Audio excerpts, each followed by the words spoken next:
Ya, Pak, saya mau nanya, Pak. Ini penasaran, mumpung ada Bapak yang Yahudi di sini. Ini terkait dengan keberadaan Nabi Muhammad sendiri. Itu apakah Mhm. memang benar ada di Melachem Umi Amot, Pak, yang menjadi bagian dari rencana Hasem? Oh, iya, iya, iya, iya. Ya, Jadi silakan, Pak. keberadaan, ya, ya, bagus, bagus. Kamu udah belajar ke dalam satu langkah yang lebih maju karena belajar itu adalah oral Torah yang mempelajarin. Ya, bentuknya adalah oral Torah itu kayak ada di Talmud dan Midrash serta Gemara dan Mishnah. Jadi keberadaan Kristen dan Islam itu akan bagi pandangan kami membawa membawa pintu untuk kedatangan Mesias gitu. Betul.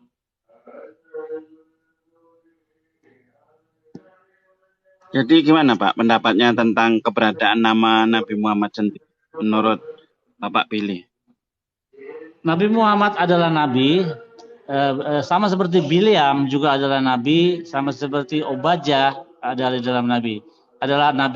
Jadi Bileam atau Balaam dalam bahasa Inggrisnya itu juga adalah Ya, nabi dari bangsa-bangsa lain yang bukan Yahudi. Nah, sama seperti Nabi Muhammad juga adalah nabi, tapi bukan bagi bangsa Israel gitu. ya. Jadi Bapak mengakui bahwa Nabi Muhammad itu adalah nabi, tapi bukan bangsa Israel, nabi untuk bangsa lain. Betul ya, Pak ya? Iya, iya Sama betul. seperti Balem itu juga tadi, sama Iya, Obadjah juga ya. iya Nah, betul. ini biar didengar orang Kristen, Pak.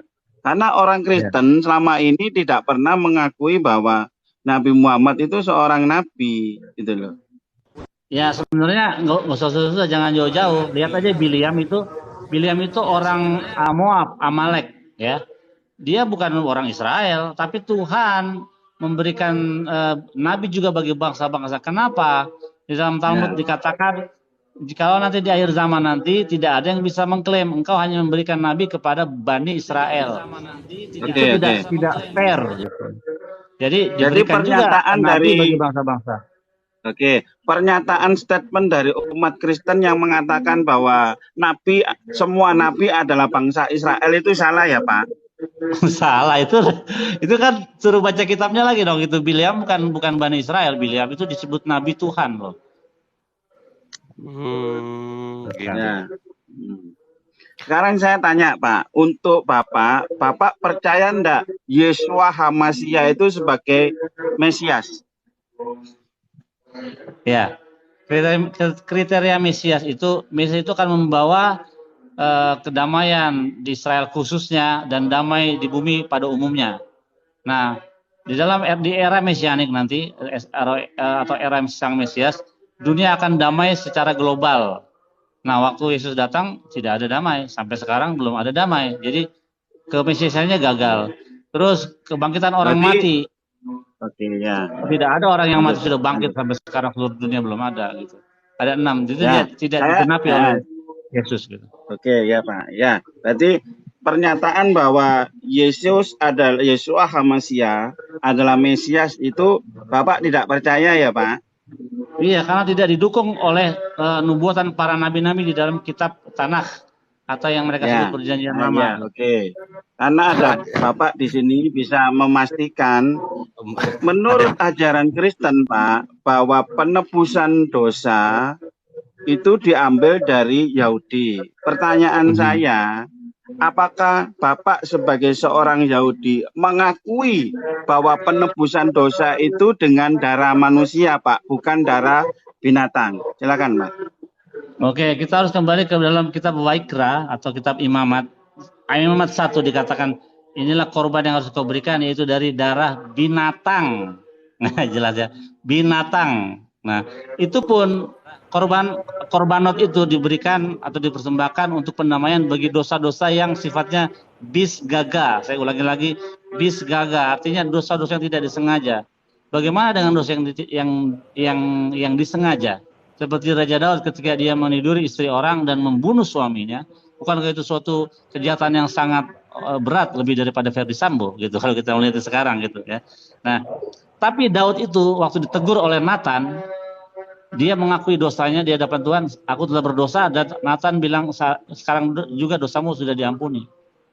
Nggak pakai darah. Bang Bill, aduh, ini ada yang salah sangka, dipikir Bang Billy Kristen ini. Ya, Bang Billy ini Yahudi, teman-teman. Ini Mohon Bang maaf Billy ini ya, Yahudi, bukan Kristen Iya, ya. di belakang ada yang lagi ini loh, lagi Nanya, baca. dia bukan Kristen. Ya memang bukan Kristen. Bang Billy Ya. lagi Ini, menjelaskan tentang bagaimana Ini mumpung tanah ada itu. Bang Billy, Gitu. biar diklarifikasi, Bang. Benarkah Ya. Yesus itu adalah benih atau keturunan dari Daud? Mohon klarifikasi. Oke, setiap kronologis silsilah ya itu ada silsilah yang lebih tua dari sebelumnya. Nah, Matius mengajukan klaim silsilah 14 kali 3. Jadi 14 pertama, 14 kedua, 14 ketiga. Nah, kalau kita hitung dari Abraham sampai ke Daud itu 14 keturunan. Nah, 14 keturunan kedua ini kita Matius menghilangkan 4 nama raja besar. Silsilah keluarga ya, dihilangkan 4 nama raja besarnya. Jadi kalau kita bandingkan dengan silsilah yang lebih tua dalam kitab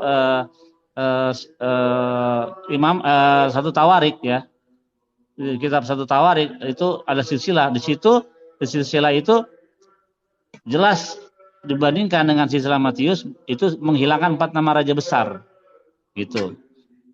Dan kalau Yesus itu mau dianggap sebagai Mesias menurut catatan dalam Matius, maka dia akan dari keturunan yang terkutuk, yaitu Jekonia, karena Nabi Yeremia mengutuk dia karena dia bilang begini dalam kitab Yeremia, dikatakan bahwa dari keturunan ini tidak akan ada yang menjadi raja gitu.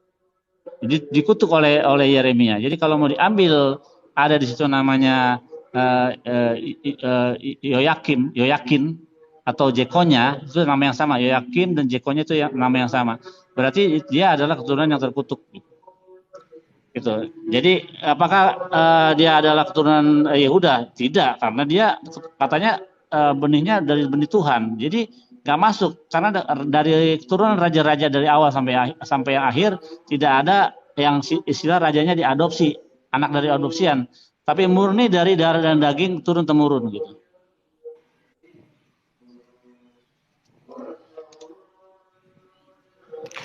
Bang Bill. Ya. Berarti ini ada yang saya mau tanyakan. Tadi kan terpotong di roomnya Bang Nandar itu. Berarti ada banyak kesalahan terjemahan ya selama ini yang kalau Bang Billy lihat ya.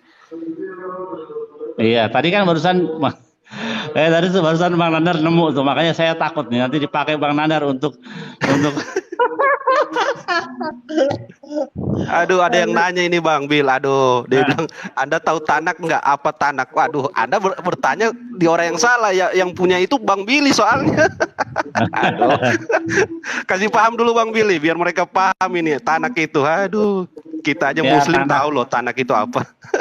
Tanak itu Torah, yaitu 5 kitab Musa Nevi'im, kitab nubuatan para nabi, dan Ketuvim yang kategorinya adalah quote atau puisi gitu,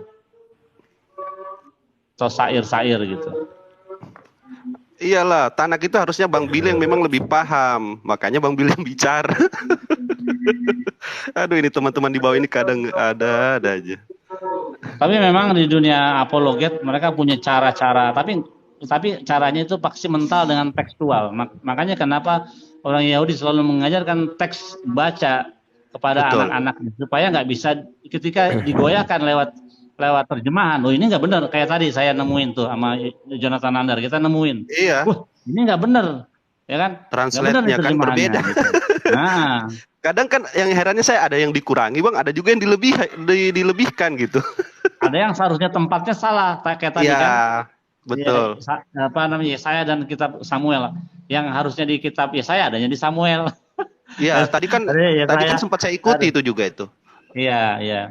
Sempat, jadi, cuman karena jadi begitulah kalau kita kalau orang Yahudi itu punya apa ya?